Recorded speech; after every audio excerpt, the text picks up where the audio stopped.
Welcome to Have You Read It, the channel where we bring books to life, one summary at a time. Today, we're diving into Mark Cuban's How to Win at the Sport of Business. This book isn't your typical business autobiography or self-help guide. It's a collection of blog posts Cuban wrote over 7 years, offering a raw, unfiltered look at his entrepreneurial journey. He emphasizes that he's not done yet, making this book more of a snapshot of his ongoing evolution in business than a definitive how-to manual. Cuban starts by sharing his early fascination with success. He'd drive past large houses, wondering about the lives and careers of the inhabitants, dreaming of one day owning a similar house. This curiosity fueled his voracious appetite for books and magazines about successful people, believing that one good idea could change his life. His early career was a whirlwind of different jobs, some he loved, some he hated, and some that barely paid the bills. He mentions selling powdered milk and TV repair shop franchises, jobs he omits from his resume.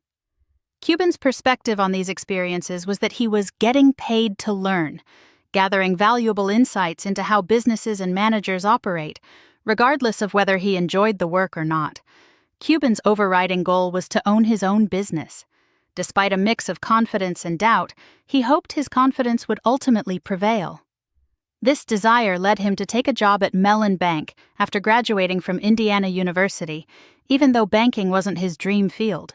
He saw it as an opportunity to learn about computers and large companies, a practical education he was being paid for instead of incurring tuition costs.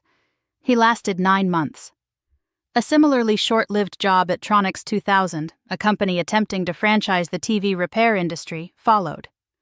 Though the company only sold one franchise, he gained valuable experience in cold calling and interacting with industry veterans. He highlights learning from Larry Minoff, who pioneered service contracts in the television industry. At 23, Cuban moved to Dallas, crashing with 5 friends in a rundown apartment. He was unemployed, driving a beat-up Fiat X19 and living off happy-hour food.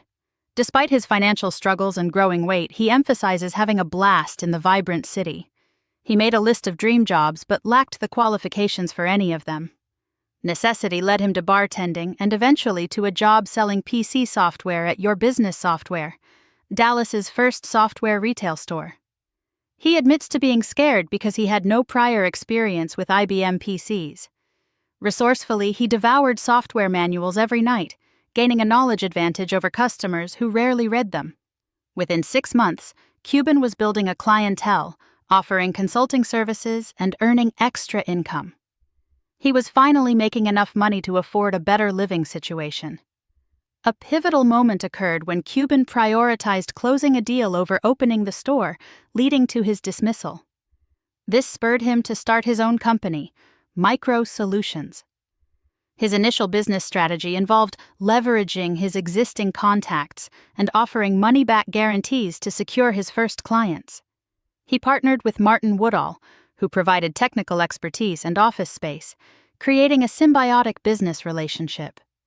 Cuban's dedication was evident in his long hours and relentless pursuit of knowledge. Cuban recalls significant milestones, like reaching $15,000 in accounts receivable and mastering PC-DOS. He actively networked with salespeople at various computer stores and cold-called large companies, steadily growing his customer base. He brought on his friend Scott Susans to help with deliveries and installations, expanding the Micro Solutions team. A significant setback occurred when their secretary embezzled $83,000. Cuban's response was pragmatic. He accepted responsibility and immediately returned to work, prioritizing his obligations over seeking revenge. This incident underscored the uncertainty inherent in business decisions and the importance of learning from mistakes. Cuban emphasizes the importance of continuous learning and staying informed about industry trends. He observed that most people didn't invest the time to gain a knowledge advantage, giving him a competitive edge. Cuban draws business lessons from observing successful companies like PCs Limited and Microsoft. He admired Michael Dell's innovative weekly ads with decreasing prices, which set market prices for peripherals. He also learned from Microsoft's strategy of bundling software at a lower price, which disrupted the market dominated by WordPerfect and Lotus 123. These observations taught him the importance of anticipating competitive threats and preparing to compete with industry giants.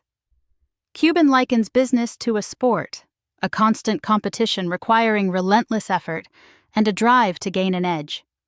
He values continuous learning and constantly seeks new ideas and concepts. He stresses the importance of effort as the only controllable factor in both sports and business. He recounts a personal setback, spending his entire savings on an engagement ring that was subsequently lost, and how it reinforced his focus on his business. He realized that measuring effort by hours worked was ineffective, and that true effort is measured by setting goals and achieving results. Cuban encourages young people to explore diverse experiences and acquire a broad knowledge base before focusing on one area. He emphasizes that being focused at 21 is overrated, and that college should be a time for exploration and learning how to learn. He questions the concept of destiny and believes it's discovered through experience rather than predetermined. He emphasizes the importance of continuous learning and trying different things to find one's passion. He also highlights the detrimental impact of debt on pursuing one's dreams. Cuban underscores the unique nature of business success, where being right just once can change everything. He narrates his early entrepreneurial ventures, including selling garbage bags, running a bar, and working various jobs before finding success with micro-solutions. He emphasizes that failures are learning opportunities, and that luck often follows hard work and preparation. Cuban highlights the lesson he learned from Bobby Knight. Everyone has got the will to win. It's only those with the will to prepare that do win. This emphasizes the importance of preparation and effort over innate talent or desire. Cuban shares 3 business rules he follows religiously. Recognize that everyone is a genius in a bull market. Win the battles you are in before you take on new battles. You can drown in opportunity. He advises against lying to oneself about strengths and weaknesses, recounting his struggles with organization and procrastination. He highlights the importance of partnering with someone with complementary skills and accepting one's limitations.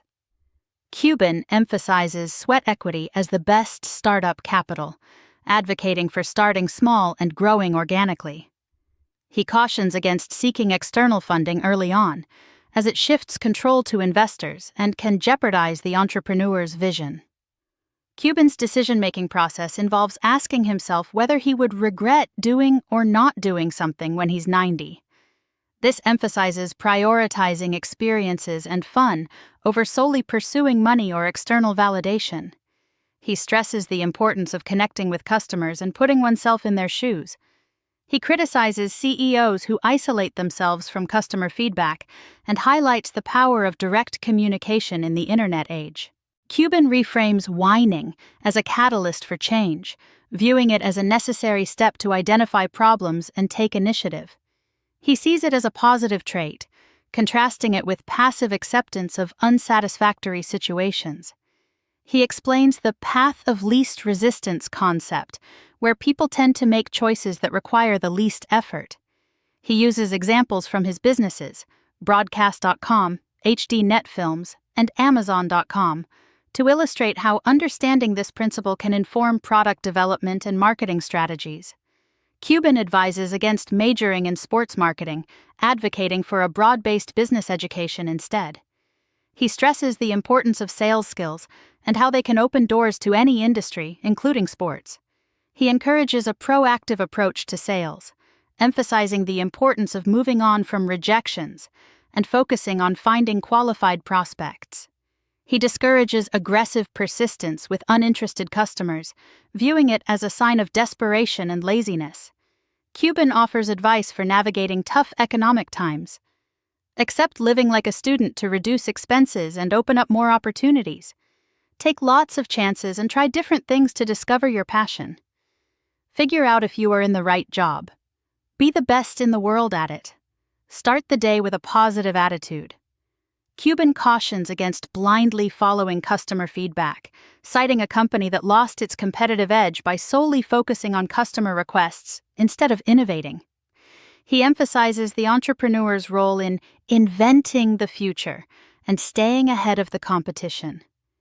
Cuban offers 12 rules for startups, focusing on obsession, core competencies, lean operations, flat organizations, and direct customer interaction.